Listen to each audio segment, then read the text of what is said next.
हाँ, हेलो बच्चों। इस वीडियो में हम राइट ऑफ फैशनिज्म इन यूरोप का ये थर्ड पार्ट बोलेंगे। थर्ड पार्ट से बोलेंगे कि जो मैंने क्लास में पढ़ा था आपको, और इसके वाले उसके बाद से दूसरा वीडियो बनाएंगे, इसके तीसरा वीडियो बना रहा हूं, है ना।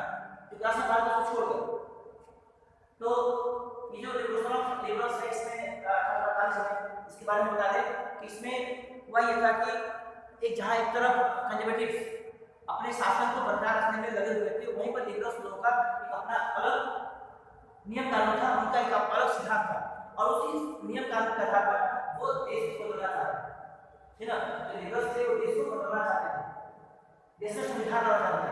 उनका डिमांड क्या था कि जो हर जगह के जो मिडिल क्लास के लोग थे, चाहे वो Germany, Italy, Poland, Austria, Nepal हो या कहीं के भी जो देश गुलाम थे, जो भी शासक थे, जो जिनके अंडर में थे, वहाँ के मिडिल क्लास के लोगों ने, यानी मिडिल क्लास के लोगों को लिबरल्स कहा जाता है। इन लोगों ने उन देशों में संघर्ष किया, लड़ाइयाँ की। तो लिबरल्स लोगों का भी एक अलग डिमांड था कि देश में संविधान आए, देश में कॉन्स्टिट्यूशन हो, देश में पार्लियामेंट हो, प्रेस का फ्रीडम हो, यानी मीडिया फ्री हो, किसी राजा के अंदर में ना हो, उसके बाद एसोसिएशन बनाने का अधिकार हो, उसमें कोई प्रॉब्लम ना हो, संघ बनाने का अधिकार है, हम गवर्नमेंट के खिलाफ बोल सके, है ना, गवर्नमेंट को अपने मत के अनुसार चुन सके। ऐसे अधिकारों के बारे में लिबरल्स लोगों ने डिस्कस किया, जो किसी भी तरह से कंजर्वेटिव्स को पसंद नहीं था, है ना। और इसी के साथ जर्मनी का पता है कि जर्मनी में 39 स्टेट्स थे, तो जर्मनी में उन्होंने क्या किया, यहाँ के जो राजा थे वो थे फ्रेडरिक विलियम फोर्थ, ये जर्मन के राजा थे। तो लिबरल्स लोगों ने खुद प्लान बनाकर वहां पर 831 लोगों को 831 लोगों को अपने प्रतिनिधि के रूप में चुनाव किया। खुद उन्होंने अपने मन से किया, यहाँ के राजा को पता नहीं था, जो विलियम फोर्थ थे उनको पता नहीं था इसके बारे में।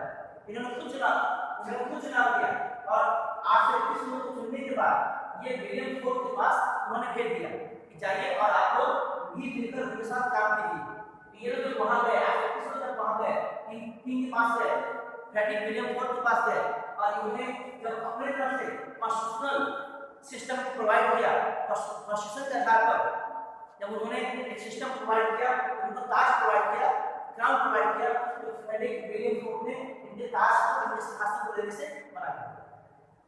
क्वेश्चन भी आ सकता है कि क्यों मना कर दिया, क्योंकि वो मोनार्च थे, और मोनार्च कभी भी किसी भी कीमत पर वो किसी चुने गए लोगों के काम नहीं कर सकता, है ना। उन्होंने मना कर दिया, और बाद में फिर सैनिकों को बुलाकर इनको नजर रखने की बात नजर रखने का इनको दबाने का प्रयास किया, है ना।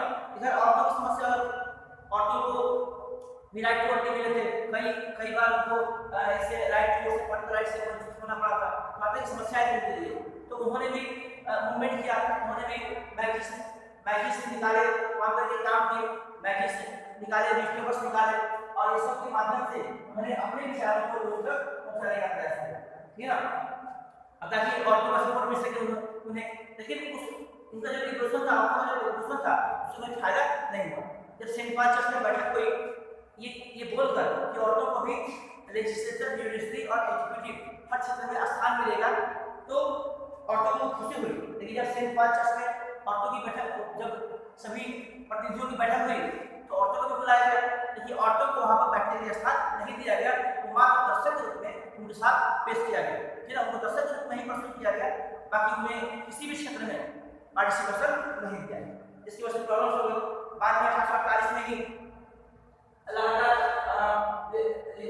लिबरल्स का संघर्ष जारी रहा, इसको देखकर कंजर्वेटिव्स को भी प्रॉब्लम होने लगी। कंजर्वेटिव्स को डर हो गया, कहीं ऐसा ना हो कि लिबरल्स है वो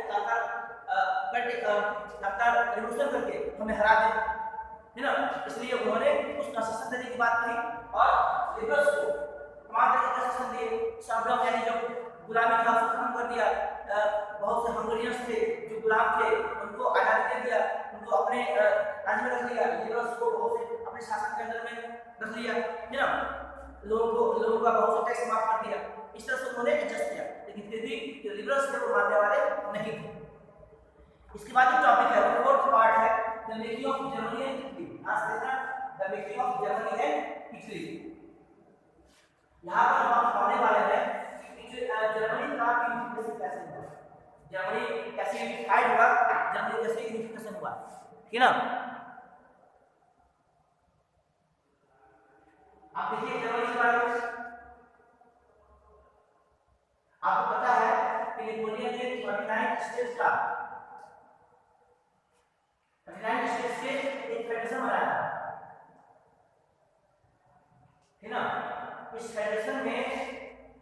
फेडरेशन को नेपोलियन को हराने के बाद इस फेडरेशन को एलाइस पावर ने ऐसे ही छोड़ दिया, है ना।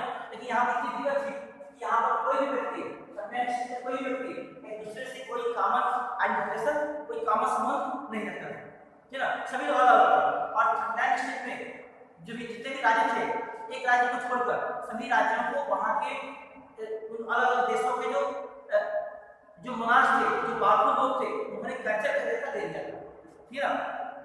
अब वहाँ भी लेबरर्स लोगों ने, मिडिल क्लास के लोगों ने रिवॉल्यूशन शुरू किया, ठीक है ना। 39 राज्यों में जो वहाँ जो मिडिल क्लास के लोग थे उन्होंने रिवॉल्यूशन शुरू किया। उनको ये लगा कि हमें अब जर्मनी के 39 राज्यों को एक साथ मिला लेना चाहिए और एक बहुत बड़े राज्य का देश का निर्माण करना चाहिए। हम अलग अलग हैं, मतलब कमजोर है, इसलिए हमें एक साथ मिला के हमें एक साथ मिलाना चाहिए, ठीक है ना। तो ये काम ऑटोमन बिस्मार्क को करना था। ऑटोमन बिस्मार्क जो उसके आर्किटेक्चर माने जाते हैं जर्मनी को यूनिफाई करने के लिए, है ना। पहले व्यक्ति थे जिन्होंने जर्मनी को यूनिफाई करने का निर्णय लिया, ऐसे विचार उनके मन में आया। तो उन्होंने जब प्रयास किया, उनके विरोध करने वाले बहुत से लोग थे, यहाँ तक कि जो लैंडलॉर्ड्स थे वहाँ के जर्मनी के, जिन्हें जंकर्स कहा जाता था, जंकर्स यानी लैंडलॉर्ड्स, उन्होंने भी विरोध किया ऑटोमन बिस्मार्क का। लेकिन फिर भी ऑटोमन बिस्मार्क चुप नहीं रहे और उन्होंने उनके अगुवाई में, उनके लीडरशिप में एक क्रूसेड आर्मी बनाई प्रुशिया में, क्योंकि प्रुशिया वहाँ का मुख्य ऐसा देश था, एक ऐसा राज्य था जो चाहता था कि हम पूरे 39 राज्यों के साथ मिला लें। और प्रुशिया पर किसी और राज्य का शासन नहीं था, किसी और देश का शासन नहीं था, प्रुशिया खुद अपने शासन के अंडर में था, है ना। तो प्रुशिया को अब एक आर्मी तैयार करना पड़ा ताकि जो जिन देशों ने इसके 39 राज्यों के बाकी स्टेट को ले लिया है उनके साथ लड़ाई किया जाए, वार किया जाए। और बिना वार का संभव था भी नहीं, है ना। बिना वार का ये संभव नहीं था, वार के माध्यम से ही 38 राज्यों को लेना था। इसलिए ऑटोमन बिस्मार्क ने एक आर्मी बनाई, क्रूसेड आर्मी बनाई और 7 साल में 3 लड़ाइयाँ हुई, फ्रांस, डेनमार्क और ऑस्ट्रिया के साथ। ऑस्ट्रिया, फ्रांस और डेनमार्क के साथ 3 लड़ाइयाँ हुई 7 साल में। और तीनों लड़ाई में जो क्रूसेड आर्मी थी, यानी ऑटोमन बिस्मार्क का जो आर्मी था वो जीत गई और बाकी जो स्टेट थे जिसको दूसरे देशों में ले लिया था उस सबको फिर से यूनिफाई कर दिया गया, मिला दिया, ठीक है ना।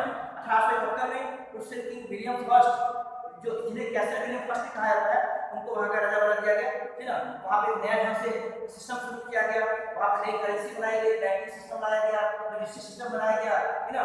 और जो प्रुशिया वहाँ का मुख्य था, है ना, प्रुशिया ने ही तो सभी को मिलाने का पूरा निर्णय लिया था। इसलिए प्रुशिया का जो कानून था अच्छे कानून थे और पूरे 39 राज्यों का जो यूनिफिकेशन हुआ, संघ बना, उसमें इसी कानून को अलग अलग कर दिया गया और जर्मनी को यूनिफाई कर दिया। आपको समझ में आ गया होगा। उसके बाद से है इटली यूनिफाई। इटली का यूनिफिकेशन कैसे हुआ? हमने अभी जर्मनी पढ़ा, जर्मनी को 39 राज्य थे, उसका कैसे हुआ अभी हम पढ़ेंगे कि इटली का यूनिफिकेशन कैसे हुआ। इटली का यूनिफिकेशन कैसे हुआ? इटली में भी जैसे जर्मनी में 39 राज्यों में बटा हुआ था, बस इटली भी 7 स्टेट में बटा हुआ था, 7 स्टेट में बटा हुआ था। और 7 स्टेट में मात्र एक ही ऐसा स्टेट था जिसका नाम था सार्डिनिया पिडोमेन। सार्डिनिया पिडोमेन था, है ना, पिडोमेन था, जिस पर इटली का शासन था। बाकी जो 6 राज्य थे उसको अलग अलग लोगों ने दे दिया। समझ आ रहा होगा आपको? इटली के 6 राज्यों को कुछ दूसरे देशों ने ले लिया था। और दूसरे देशों में लोग कौन से थे? जैसे जो नॉर्थ था, नॉर्थ को ऑस्ट्रिया हंगरी ने ले लिया था, सेंट्रल पार्ट को पोर्ट ने ले लिया था, जो साउदर्न रीजन था इटली का उसको बर्बन किंग ऑफ स्पेन ने ले लिया था। तो अलग अलग देश के लोगों ने, राजाओं ने इटली के अलग अलग क्षेत्रों को कब्जा कर लिया था, क्षेत्रों पर कब्जा कर लिया था। अब यहाँ भी एक दिक्कत थी। 1830 में एलिस्टी बाइजले ने जो यंग इटली बनाया था, उसके माध्यम से इटली को यूनिफाई करने में सफलता मिली, ठीक है ना। यहाँ के जो किंग विक्टर एम्बर सेकंड थे, किंग विक्टर एम्बर सेकंड जो वहाँ राजा थे, अब सार्डिनिया पे जो राजा थे जो साइबेरिया पेरियोड अकेला ऐसा देश था, ऐसा अकेला राज्य था जहां पर इटली के ही शासन कर रहे थे।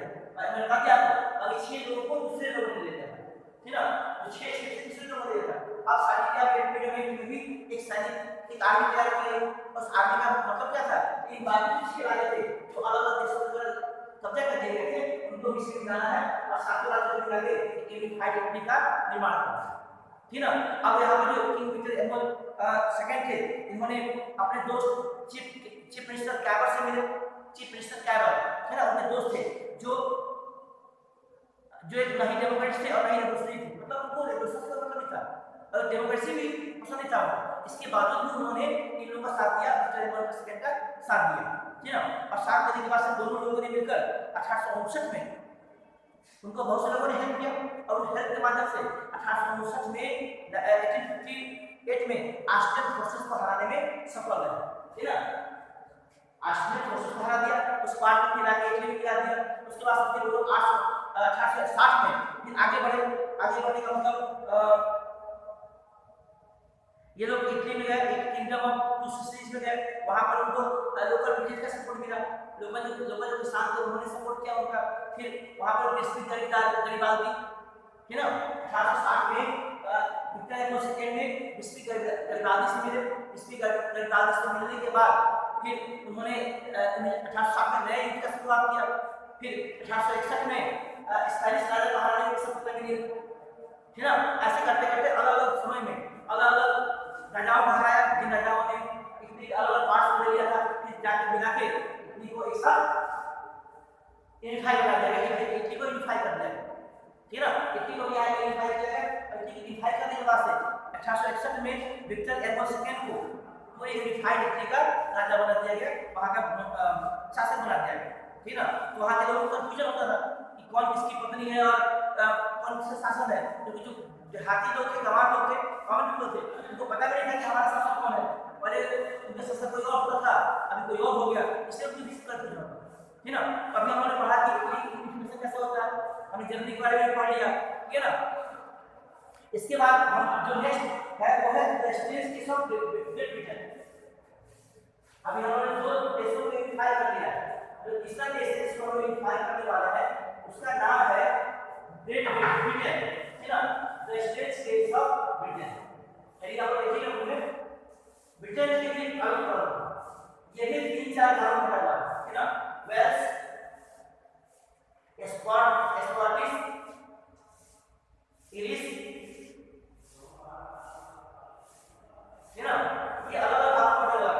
और एक है ब्रिटिश वाले, ब्रिटिश, ये अलग अलग नाम पढ़ा हुआ है। तो यहाँ की समस्या यहाँ पर ये हुआ कि जो ब्रिटिश वाले लोग थे, मतलब जो ब्रिटिश वाले थे वो इन तीनों-चारों देशों में सबसे 3-4 स्टेट में सबसे अमीर थे और सबसे ताकतवर थे। तो अपने ताकत के बल पर इन्होंने मेहनत किया, पैसे कमाए। ब्रिटेन के बारे में जानते ही हैं कि कितने ये लोग मतलब डिवाइड का शासन किया, बहुत सारे देशों का शासन किया। तो इसके बाद से ब्रिटिश वाले मेहनत करके ताकत हासिल किया, पैसे हासिल किए और इन ताकतवर पैसों को उन्होंने इन सभी राज्यों को मिलाने में खर्च किया। मतलब धीरे-धीरे उनका ये मतलब था कि हम लोग इन सभी राज्यों को आपस में मिलाकर एक बहुत बड़ा साम्राज्य स्थापित करने और कर सकते हैं। इसलिए ग्रेट ब्रिटेन ने ब्रिटिश वाले को 1760 में 1707 में यूनियन एक्ट ऑफ यूनियन के अनुसार उन्होंने स्कॉटलैंड को आपस में मिला दिया। ब्रिटिश वालों ने 1707 एक्ट ऑफ यूनियन के अनुसार स्कॉटलैंड को अपने में मिला दिया और मिलाने के बाद स्कॉटलैंड के लोगों ने बहुत प्रयास किया कि हमारी सभ्यता खत्म नहीं करनी है, हमारा जो स्कॉटिश लैंग्वेज है खत्म नहीं करना है, हमारा कोई सिस्टम खत्म नहीं करना है। लेकिन ब्रिटिश वाले ताकतवर थे, इसलिए ब्रिटिश वालों ने उनको अपने में मिला दिया और मिलाने के बाद अपना सारा नियम कानून के ऊपर थोप दिया। यहाँ तक स्कॉटलैंड के लोगों ने बहुत विरोध भी किया था, लेकिन उस विरोध से कोई फायदा नहीं निकला। क्यों नहीं निकला? क्योंकि ये लोग ताकतवर थे, है ना। उसके बाद से फिर इन लोगों ने आयरलैंड को अपने कब्जे में, ये इंग्लिश मतलब आयरलैंड है ना, आयरलैंड को अपने कब्जे में लेने का निर्णय लिया, है ना। वेस्ट को पहले इंग्लैंड राज होगी, वेस्ट पर इंडिया नहीं है, तो आयरलैंड को उन्होंने हमला किया। यहाँ पर आयरलैंड की एक समस्या थी कि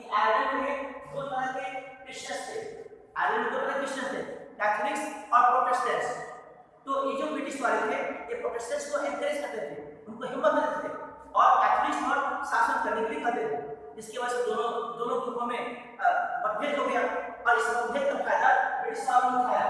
इसको भी उसी खुद के डिवीजन के जरिए इसको भी अपने में मिलाया 1801 में, है ना, 1801 में 1801 में इसको मिलाया। अब मिलाने के बाद यहाँ भी लोगों ने विरोध किया और यहाँ पर ओल्ड यहाँ के इंग्लिशमैन थे, मतलब वहाँ के व्यक्ति थे जिन्होंने रिवॉल्यूशन किया और रिवॉल्यूशन के बाद में ब्रिटिश के का जो शासन था उसको हटाने का प्रयास किया, क्योंकि ब्रिटिश वाले ताकतवर थे, इसलिए इंग्लिशमैन को मिलाने में ब्रिटिश वाले सफल रहे। मिलाने के बाद से या उन्होंने अपने देश के जो कल्चर का नियम था, कानून का, संविधान था, वही सभी यूनाइटेड किंगडम में लागू किया। साथ में जो यूनियन था इसके माध्यम से ब्रिटिश वालों ने इस कानून को लाया और उसके मिलाने के बाद से great Britain United kingdom of great Britain का निर्माण किया। यूनाइटेड किंगडम से हम यूके बोलते हैं, है ना, यूके का निर्माण किया और यूके का निर्माण करने के बाद में भी एक में आयरलैंड को मिला दिया। आयरलैंड को मिला कर ये पूर्ण रूप से United kingdom of great Britain का निर्माण कर दिया, है ना। फिर उस उन्होंने ब्रिटेन वालों ने फिर अपना सारा इंडिया छोड़ दिया तो अब अपने के पास है अपना जो राष्ट्रगीत था, उनका जो नेशनल एंथम था, God save our noble king, ध्यान देना इसको, गॉड सेव, इसका वन वर्ड के क्वेश्चन में आता है। अभी ब्रिटेन का जो नेशनल एंथम है वो है God save our noble king, तो उसको पूरे जर्मन का नेशनल एंथम बना दिया। इंग्लिश जो इनका मुख्य लैंग्वेज था ब्रिटिश वालों का, ये पूरे देशों का मुख्य लैंग्वेज बना दिया, है ना। इनका जो अपना लैंग्वेज था इंग्लिश का और नेशनल का, उसको डिस्ट्रेस कर दिया, हटा दिया, है ना। तो एक बार ध्यान दीजिएगा, आयरलैंड के उसी पार्ट को ब्रिटिश वाले मिला पाए, है ना। बाकी अभी भी आयरलैंड कुछ पार्ट स्वतंत्र है, वो ब्रिटिश के अंदर में नहीं है, आपको समझ में आ गया होगा। और इसके बाद से हमसे पढ़ना है जो नेक्स्ट टॉपिक है बच्चों, वो है विजुअलाइजिंग द नेशन। इसको बारे में जल्दी पढ़ना है, विजुअलाइजिंग द नेशन,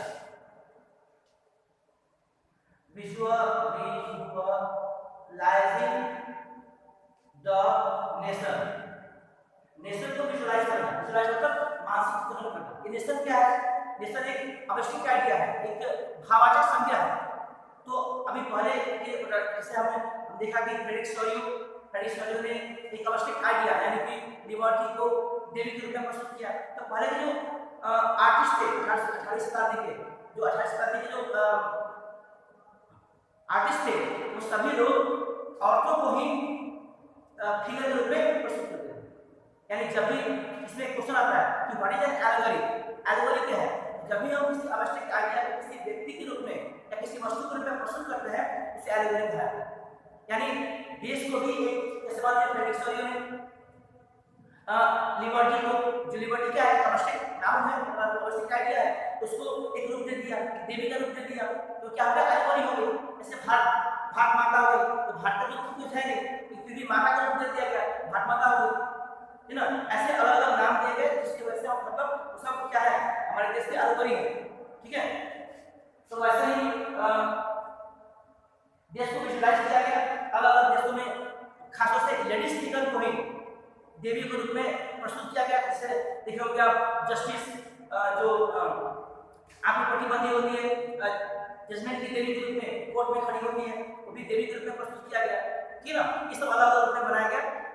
ऐसे फ्रेंडशिप को कोई रूप दे रहा, आपने देखा डेंजर का जो रूप दिया जाता है, डेंजर खतरा कैसे होता है, कंकाल का रूप हो गया, है ना। वो सब किसी न किसी आवश्यक आइडिया को कोई ना कोई रूप दे देना, वो होता है एलेगोरी। आप लोग बुक पढ़ रहे हो, ठीक है। तो इस तरह से अलग अलग देशों में, फ्रांस में मैरिन को बनाया गया। फ्रांस की जो एलेगोरी है वो कौन है? मैरिन है, ठीक है ना। उसके बाद से जर्मनी में जर्मनिया बनाई गई, फ्रांस में मैरिन बनाई गई। और जर्मनिया को ओकलिप्स के ताश के द्वारा जर्मनिया जो बनाई गई फिगर एलेगोरी, उनको ओकलिप्स, एक चीड़ का पेड़ होता है, इसकी पत्तियों को ताज बनाकर उनको बनाया गया है, उसका सिंबल दिया गया है। जो ताज दिया गया है उसको हीरोइज्म कहा जाता है। यानी ओकलिप्स का जो ताज बना हुआ है उसको हीरोइज्म माना जाता है, उस हीरोइज्म का प्रतीक माना जाता है, ठीक है ना। इस तरह से अलग अलग देशों में इसका निर्माण किया गया। जो नेक्स्ट टॉपिक है बेटा वो है नेशनलिज्म एंड इंपीरियलिज्म। इसको भी लास्ट चैप्टर हम खत्म कर देंगे। इसको भी नेशनलिज्म एंड इंपीरियलिज्म। नेशनलिज्म का मतलब राष्ट्रवाद और इंपीरियलिज्म को हिंदी में साम्राज्यवाद कहते हैं, ठीक है। इंपीरियलिज्म को हिंदी में साम्राज्यवाद कहते हैं। साम्राज्यवाद क्या होता है? इंपीरियलिज्म और मतलब साम्राज्यवाद यानी वो जब कोई देश किसी देश को अपना गुलाम बनाता है, सब्जुगेट करता है, अपने सारा नियम कानून थोपता है, वहां के रिसोर्स को एक्सप्लोर करता है, जैसे इंडिया था ब्रिटिश वालों का, है ना, उसको कहते हैं कॉलोनाइजेशन यानी इंपीरियलिज्म। यानी ब्रिटिश जो था वो इंपीरियल देश था और अपना देश का गुलाम था, है ना। इसलिए ये जो देश हो गया साम्राज्यवादी देश हो गया। तो ऐसे बहुत से दुनिया में देश थे जो साम्राज्यवादी देश रहे हैं, इंपीरियल पावर है, ऐसे बहुत से देश थे जो गुलाम देश रहे हैं। इसमें एग्जाम्पल दिया बाल्कन्स का।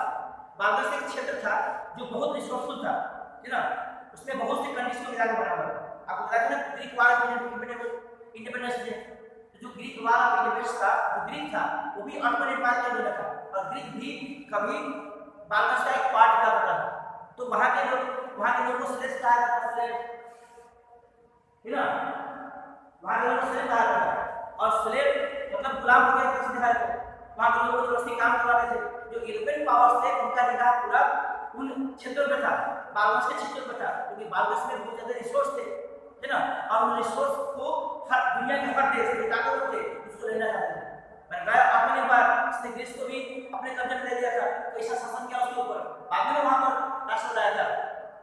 वैसे बहुत से देशों ने उस पर कब्जा कर लिया और कब्जा करने के बाद फिर और भी देश थे, बड़े बड़े देश थे, जैसे बड़े बड़े देशों में मैंने Russia, Germany, England, Austria, Hungary, जो पहले के साम्राज्यवादी देश रहे हैं, है ना, उनका भी निगाह इन बाल्कन्स के ऊपर था और बाल्कन्स के ऊपर निगाह था, जिसकी वजह से फर्स्ट वर्ल्ड वार हो गया, है ना। ये भी कारण था, फर्स्ट वर्ल्ड वार में ये भी कारण था कि एक